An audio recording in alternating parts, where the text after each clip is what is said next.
Marwari media आप देख रहे हैं। आज है 8 नवंबर 2024 शुक्रवार का दिन। हिंदू तिथि कार्तिक माह की सप्तमी है। नजर डालेंगे आज की बड़ी खबरों पर। शुरुआत करेंगे देश की बड़ी खबर के साथ। बड़ी खबर, सुप्रीम कोर्ट की सख्ती के बाद केंद्र सरकार ने पराली जलाने वाले किसानों पर जुर्माना दोगुना कर दिया है। पर्यावरण मंत्रालय ने गुरुवार को एक नोटिफिकेशन जारी करके इसकी जानकारी दी है। अब 2 एकड़ से कम जमीन पर 5,000 रुपए का जुर्माना लगेगा। 2 से 5 एकड़ तक 10,000 रुपए और 5 एकड़ से ज्यादा जमीन वालों पर 30,000 रुपए जुर्माना वसूला जाएगा। उत्तर प्रदेश, पंजाब, हरियाणा, राजस्थान और दिल्ली सरकार इन नियमों को लागू करने के लिए बाध्य होगी। दरअसल आपको बता दूं, वैसे तो पहले ही पराली जलाने वाले किसानों पर सरकार जुर्माना लगाती थी, लेकिन वह जुर्माना काफी कम था, जिसके बाद सुप्रीम कोर्ट ने नाराजगी जताई थी। सुप्रीम कोर्ट की सख्ती के बाद केंद्र सरकार ने पराली जलाने वाले किसानों पर जुर्माना दोगुना कर दिया है। अब देखिए, आसान भाषा में समझ लेते हैं ये पराली होती क्या है। तो देखिए, पराली धान की फसल काटने के बाद बचे हुए हिस्से को कहा जाता है। पहले तो क्या होता था, किसान अपनी फसल खुद काटते थे, लेकिन आजकल मशीनें आ गई है। ये मशीनें ऊपर का उपयोगी हिस्सा तो काट लेती है, लेकिन नीचे का हिस्सा बच जाता है, जिसको किसान जला देते हैं। राजस्थान में ऐसा काफी कम जगहों पर होता है, लेकिन पंजाब, हरियाणा, इन क्षेत्रों में काफी मात्रा में पराली जला दी जाती है। आगे बढ़ जाते हैं। देश की एक और बड़ी और हैरान कर देने वाली खबर, पति पत्नी के झगड़े में ट्रेन बंद रूट पर चल गई और इससे रेलवे को 3 करोड़ का नुकसान हो गया। मामला बेहद ही रोचक है। दरअसल हुआ कुछ यूं कि स्टेशन मास्टर जब ड्यूटी पर था, तभी फोन पर उसकी बीवी ने झगड़ना शुरू कर दिया। एक हाथ में मोबाइल तो दूसरे हाथ में ऑफिस का फोन,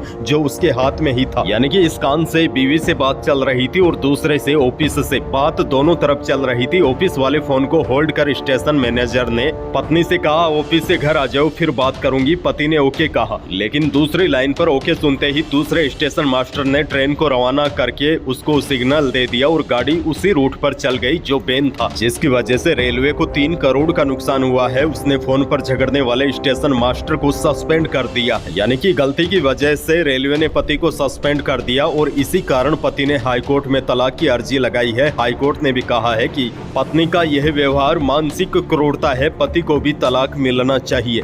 बहरहाल आगे बढ़ेंगे। राजस्थान से बड़ी खबर, जयपुर के विद्याधर नगर इलाके में बाइक सवार बदमाश ने बीजेपी की महिला नेता की चेन तोड़ ली। अब बताओ, जब नेता सुरक्षित नहीं है तो आम आदमी का क्या हाल होगा। दरअसल महिला नेता स्कूटी पर जा रही थी। पीछे से बाइक पर आए 2 बदमाशों ने चलती स्कूटी से महिला के गले से चेन छीन ली और उसे धक्का दे दिया। इससे महिला स्कूटी समेत नीचे गिर गई। उसके हाथ पैर पर चोटें भी आई है। बदमाश हीरे के पेटेंट वाली करीब 2.5 लाख रुपए कीमत की सोने की चेन लेकर फरार हो गए। मामला जयपुर के विद्याधर नगर थाना इलाके का बुधवार दोपहर का है। महिला की शिकायत पर विद्याधर नगर थाना पुलिस ने FIR दर्ज करके जांच शुरू कर दी है। अब देखिए, यह सोने की चेन तो किसी नेता की है, तो पुलिस जल्दी बदमाशों को ढूंढ ले और चेन को भी जब्त कर ले। लेकिन अगर आप आम इंसान है तो अपने सामान की रक्षा खुद करें, पुलिस के भरोसे ना रहे। और देखिए, शादियों का सीजन चल रहा है, तो कीमती सामान को आप अपने साथ न लेकर चले तो ही अच्छा है। खैर, आगे बढ़ेंगे। एक और बड़ी खबर, प्रदेश में विधानसभा की 7 सीटों पर होने जा रहे उपचुनाव के प्रचार के लिए बीजेपी ने पूरी ताकत झोंक दी है। सूत्रों की माने तो पार्टी इस बार पूर्व सीएम वसुंधरा राजे को चुनावी कैंपेन में उतार सकती है। इस बात के संकेत खुद बीजेपी प्रदेशाध्यक्ष मदन राठौड़ ने दिए हैं। दरअसल जातिगत और क्षेत्रीय समीकरणों को साधने के लिए बीजेपी इस बार नई रणनीति बनाई है। अच्छा, बड़ी खबर ये भी देखिए, उपचुनाव जीतने के लिए सभी पार्टियां अब जी तोड़ मेहनत कर रही है। नागौर सांसद हनुमान बेनीवाल ने भाजपा कांग्रेस पर जमकर निशाना साधा। उन्होंने कहा, भाजपा के लिए प्रचार के लिए मोदी शाह आएंगे, लेकिन जीत की रेखा सिर्फ मेरे हाथ में है। मैंने वसुंधरा से टक्कर ली है और गहलोत से भी टक्कर ली है। उनके बेटे को चुनाव तक हरा दिया है। दरअसल आपको बता दूं, नागौर की खींवसर विधानसभा सीट पर उपचुनाव के लिए 13 नवंबर को वोटिंग होगी। आगे बढ़ जाते हैं। एक और बड़ी खबर, पेंशनर्स के लिए बड़ी सुविधा, राष्ट्रीय डिजिटल जीवन प्रमाण पत्र अभियान 3.0 के तहत अब पेंशन भोगी, विशेष रूप से ग्रामीण क्षेत्रों में रहने वाले वरिष्ठ जन आसानी से अपना जीवन प्रमाण पत्र बनाकर समय पर जमा करवा सकेंगे। इसके लिए पेंशन और पेंशन भोगी कल्याण विभाग ने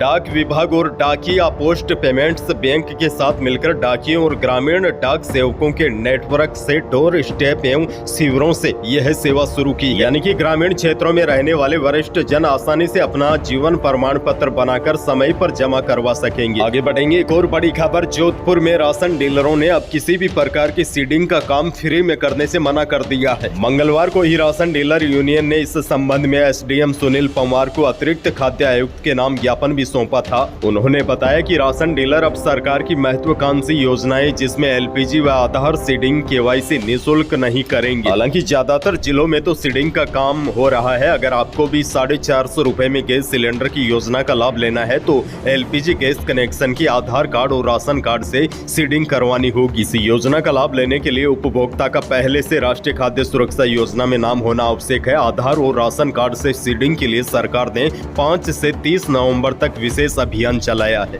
जिसके तहत उपभोक्ता राशन की दुकान पर जाकर यह प्रक्रिया करवा सकते हैं। आगे बढ़ जाते हैं। यह खबर आपके लिए बेहद काम की है। इन्वेस्टमेंट के नाम पर 56 लाख रुपए की ठगी हो गई है। देखिए, सबसे बड़ी जानकारी आपको यह भी दे दूं, जल्दी पैसा कमाने और ज्यादा रिटर्न पाने के लालच में कभी नहीं आए। साइबर एक्सपर्ट ने भी यह सलाह दी है। और देखिए, बड़ी जानकारी आपको यह भी दे दूं, आजकल ठगों ने एक नया तरीका अपनाया है। व्हाट्सएप पर वीडियो कॉल करेंगे और आपको लगेगा जैसे वह असली पुलिस वाले हैं, लेकिन ऐसा नहीं होता। और देखिए, आजकल तो ठग सीबीआई और ईडी के अधिकारी बनकर भी कॉल करते हैं। फिर आपको धमकाएंगे कि आपने गलत काम किया है। उसके बाद आपका आधार कार्ड मांगेंगे, बैंक की डिटेल मांगेंगे और आपका खाता खाली कर देंगे। अब देखिए, अगर इस प्रकार का अगर आपके पास कॉल आता है तो आपको घबराना नहीं है, शांत रहना है। जल्दबाजी में कोई भी कदम न उठाए और अपनी व्यक्तिगत जानकारी किसी को न दे। आपको यह बात याद रखनी है, कोई भी सरकारी एजेंसी फोन पर या वीडियो कॉल के जरिए धमकी नहीं देती, न ही वह पैसे की मांग करते हैं। यदि कोई आपको ऐसा कहकर धमकाए या पैसे मांगे तो तुरंत सतर्क हो जाए, वरना आपके साथ धोखाधड़ी हो सकती है। आगे बढ़ेंगे। बड़ी खबर, जोधपुर में ब्यूटिशियन अनीता चौधरी हत्याकांड के मुख्य आरोपी गुलामुद्दीन को मुंबई से पकड़ लिया गया है। पिछले 5 दिनों से एडीसीपी निशांत भारद्वाज की टीम उसकी तलाश कर रही थी। वह 4 दिन से अपनी लोकेशन बदल कर पुलिस को छका रहा था। गुरुवार शाम को उसे जोधपुर पुलिस ने मुंबई पुलिस की मदद से एक घर से दबोच लिया है, जिससे शुक्रवार को जोधपुर लाया जाएगा।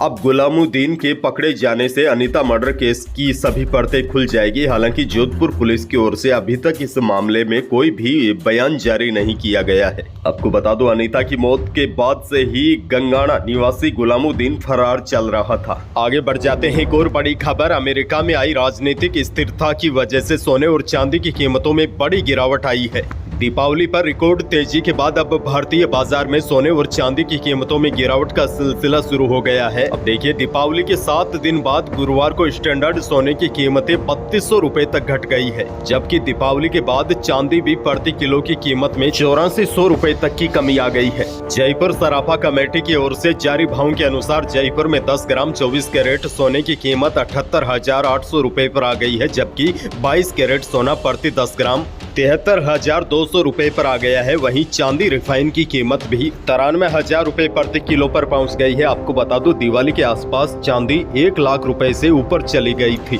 आगे बढ़ जाते हैं। मौसम से जुड़ी छोटी सी अपडेट है। राजस्थान के लोगों को तेज सर्दी के लिए 15 नवंबर तक का इंतजार करना पड़ सकता है, क्योंकि अगले सप्ताह तक उत्तर भारत में कोई भी बड़ा वेस्टर्न डिस्टर्बेंस आने की संभावना नहीं है, जिसकी वजह से अगले 1 सप्ताह तक पूरे प्रदेश में दिन और रात के तापमान में उतार चढ़ाव की स्थिति बनी रहेगी।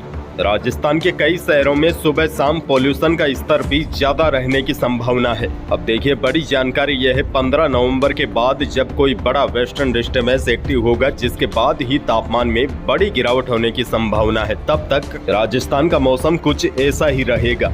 तो यही थी प्रदेश और देश की आज की कुछ बड़ी और महत्वपूर्ण खबरें। वीडियो को लाइक करना बिल्कुल न भूलिए और चैनल पर नए हैं तो सब्सक्राइब जरूर कीजिए, ताकि आप अपडेट रहे बड़ी और काम की खबरों से। धन्यवाद।